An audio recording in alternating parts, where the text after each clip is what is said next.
Jesus. I think it's time for a haircut.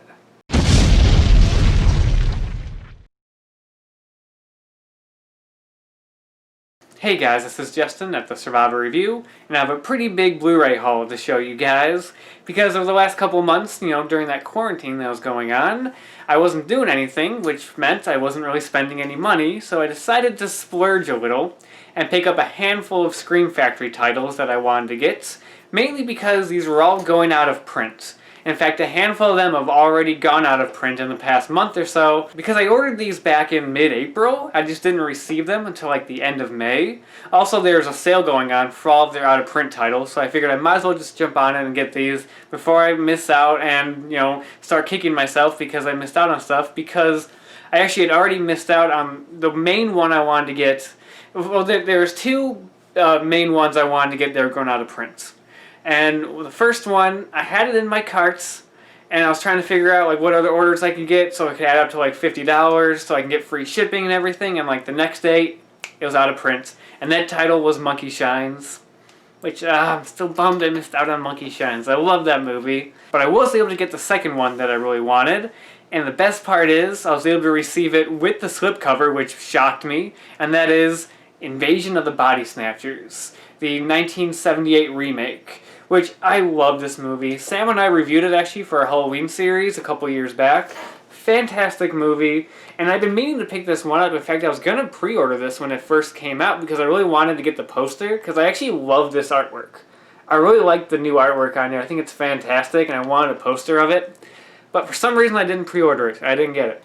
But this came out about like 4 years ago, and so I was shocked to receive a copy with the slipcover. That's rare, and that made me all the more happy. So you got the front right there, you got the back there, the spine, and then on the inside here, I already switched the artwork to the original poster arts, which looks pretty nice. It's pretty cool.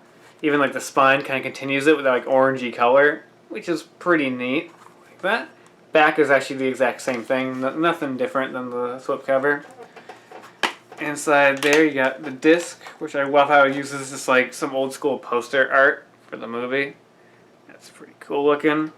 And then the inside here you see it has the reverse art with the new artwork right there. So yeah, this is like I said, the other major one I wanted to get, and I'm really glad I did, just because, like I said, I love this movie. I'm glad I have Blu-ray, but I've actually already watched it, and the Blu-ray looks fantastic. It's a gorgeous looking Blu-ray. So yeah, fantastic. I'm really happy to get this one and to have it in my collection. Now, the next one, it's a series of sequels to a classic film, and the sequels aren't that great, to be honest. And I was really contemplating if I should get these or not, or just get the standard release, because this one actually has gotten a standard release by MGM that you can get for a lot cheaper than buying the collector's editions that Scream Factory has. So I was like, should I just go with that? But yeah, I figured I'd get the collector's editions. I have enough nostalgia for these movies, so I figured why not? And they are Poltergeist II and Poltergeist III. Now, as you can see, I received the slipcover of Poltergeist III, which is pretty nice. Didn't get one from Poltergeist II, though. But taking a look at that, you got there. I actually like the new artwork on this one, too. The new artwork is pretty cool. But yeah, I figured, like I said, I have enough nostalgia for those movies. Plus, this has one of the best horror villains of all time. I might as well get a good edition of a movie that has, one of the greatest horror villains with Kane. It's fantastic. So I figured just go for it. In the back there. Spine. Inside here. The disc. And then, I don't know if you can see it through here, I'll just take it out. The reverse art with the original poster there. Pretty cool. I'm not sure if I'm going to switch it over or not. I mean, I like to have the original poster art, but I don't know. I kind of like the new artwork. It looks pretty cool. And I like how it matches Poltergeist 3, so I'm not sure if I'm going to switch it out yet, especially because I don't have a slipcover. Because usually I like to have the slipcover with the new artwork and then the inside with the old artwork. But yeah, Poltergeist 2, okay sequel. It's basically just a retread of the first film, but just not as effective. Like I said, except for the villain. That's the highlight of the movie is the villain, but the rest of it's just kind of run the mill. There are some good sequences. There's some good creatures in here. They were actually designed by H.R. Giger. So there's definitely some good qualities to the movie. It's just overall just okay. But yeah, cool release. I'm glad to have this. And then Poltergeist 3, clearly the worst of the three films, and not a very good movie, although like I actually have a lot of nostalgia for this one even more because I really liked this one when I was a kid. I think as a kid this was my favorite of the three, to be honest. I liked this one a lot when I was younger for some reason. So yeah, that's why I figured get a cool collector's edition of it. Why not? So there's that. I guess new artwork is pretty nice though. I do like the new artwork that Scream Factory did for it. Back there. Spine. Inside there, same thing. Front, back. There's the disc. Weirdly enough, I think as a kid I watched the Poltergeist sequels more than the original. But I think it's because I had more access to the sequels, because these ones are on TV a lot. I remember seeing like 2 a lot on cable. And then I remember having the third one on VHS. Like, I think I only watched the first one a couple times. Like, I rented it maybe once or twice. But that's about it. I know I watched these ones, I think, a bit more when I was younger. And here's the reverse artwork for the movie. Pretty cool. Now, the Poltergeist Blu-rays are actually an upgrade because I do have them on DVD. I have the old double feature DVD, which is actually cool. I bought it at a local Blockbuster that was closing at the time. So that's pretty cool. I like that. And yeah, so it's an upgrade, so I can have those in HD now. That being said, though, I still only have the first Poltergeist on DVD. So I really need to get on to buying that on Blu-ray, because it feels weird that I have the sequels on Blu-ray and not the first one. But I will pick that up at some point. I'll get that on Blu-ray to complete the collection, complete the trilogy. So the next one is a super fun, cheesy canon film.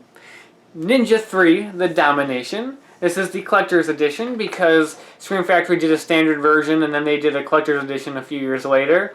Did not come with a slipcover, but that's okay. I can live with that because I'm not too big on this artwork here. I don't know. It just doesn't quite do it for me. It looks a little bit better in person because the colors aren't as like bright as they were in like the mock-up online. But either way, though, I like the original artwork a little bit better. So you got the front right there. You got back, spine. Inside art, the disc. Now this one I've actually watched as well just recently, just the other day, and that looks really good on Blu-ray. And the inside there, that's the artwork they used on the standard version that they released originally. But yeah, the Blu-ray of this movie looks really nice. It's really good. This is actually like a 4K transfer, I think, for this one. So really good looking transfer for like a really fun movie. Funny enough, I actually was gonna get this one, and then it was sold out. So I just said, screw it, I'll get the standard version. And I did, and then the day after, this went back in stock. So, I immediately ordered that one, and then canceled that order for the original version. So I was glad I was able to get the collector's edition. So that makes me happy. So that does it for the collector's editions. The next 2 Blu-rays are just standard releases. Starting with a very underrated movie that I really enjoy, The Town That Dreaded Sundown. This movie's almost like a proto-slasher movie, in that it's about a masked man killing people. It came out in 1977, so right before Halloween, but right after Texas Chainsaw Massacre, so right in the middle there. It's also based off a true story, which is what makes the movie really fascinating and really interesting. I like it. It's a very kind of small, kind of low budget, creepy movie. I think what helps the movie is the fact that it's based off of a true story. That's what makes it really interesting and creepy, that you find out who the killer is, because the world never found out who the killer is. So I guess that's not really a spoiler. I'm not sure if that's a spoiler or not, but whatever. Really good movie. I definitely recommend it. So there's the front there. I love that artwork. That artwork's just so great, so creepy. You got the back right there. This Blu-ray also comes with a bonus movie on DVD called The Victors, which was another film by Charles B. Pierce, who directed Town That Dreaded Sundown. Scream Factory also eventually released that on Blu-ray. That's another one that's going out of print. I've never seen that movie. I don't really know much about it. I see that Michael Parks is in it, which is awesome. So definitely sounds like it's worth checking out. We'll have to see. I'll have to check that out at some point, especially because, also Jessica Harper from Suspiria is in there as well. So good cast. I'll have to check that one out. I actually haven't seen it, so I can't really comment on it. Inside there, got the 2 discs right there. So you got the Blu-ray disc right there. And then the DVD disc, which it doesn't just have the Evictors, but also Also has The Town That Dreaded Sundown on it as well. So you get a DVD copy of that movie as well. And what I find cool is that even though it's not a collector's edition, Scream Factory still does artwork on the inside. Still has like alternate artwork on the sleeve. Now the sleeve for this is kind of interesting. It's just the two posters for each movie. So you got, right there, you got The Town That Dreaded Sundown. And then you have the Victors right there.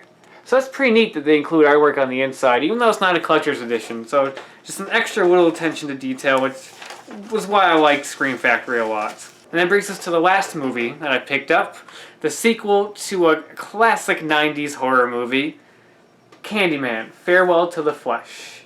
Now, I actually watched this movie before purchasing the Blu-ray, because I actually hadn't seen it before getting the Blu-ray, but I was like, is this going to be worth it? Am I going to want to get this? Because I loved the first Candyman. Fantastic movie. So I was like, oh, I'll check it out. And I watched it, and it's solid. It's not the greatest movie, to be honest. Like, it's a decent sequel. I feel like the movie is like what Candyman would have been in like the hands of a lesser filmmaker and like a lesser script, because it kind of feels like a B-movie version of Candyman. There's a lot of similar plot points and everything, but it kind of lacks a lot of the social commentary that the first film had. But that being said, though, it's still entertaining. I thought it was fun. I thought it was worth the pickup, at least, definitely. This isn't the movie I would have gone out of my way to pick up, but seeing that it's going out of print, I figured I might as well get it, if that makes any sense. So yeah, the front's right there. That's the back. To the spine. It really makes me want to pick up the Scream Factory release for the first movie, which I really need to get. Inside here, you got the Blu-ray disc. Nice. And there is alternate artwork on the sleeve, just like the collector's editions, where they have alternate artwork on the back. This one actually has like an alternate poster for the movie. It looks a lot less interesting than this one. Like that looks kind of bland. But I like that they include that option. Like, I thought they would just do this for the collector's editions. I didn't know they did it for the standard editions anyway, but that's cool. I'm glad that they included that. Whew. So yeah, that's 6 Scream Factory Blu-rays that I picked up, which still blows my mind because I love Scream Factory and I want to get as many releases as I can, but I never do. I always just sit them out, especially because lately, or at least over the past few years, like their prices have gone up and they've been costing a lot more. So like I barely have any Scream Factory movies in my collection, and I'm starting to feel like I need to jump on that, especially since certain ones are going out of print. And I'm glad I was able to pick these up. Like I guess the fact that I picked up 6 Scream Factory Blu-rays kind of blows my mind, because that's like more than I've picked up in like the past like few years.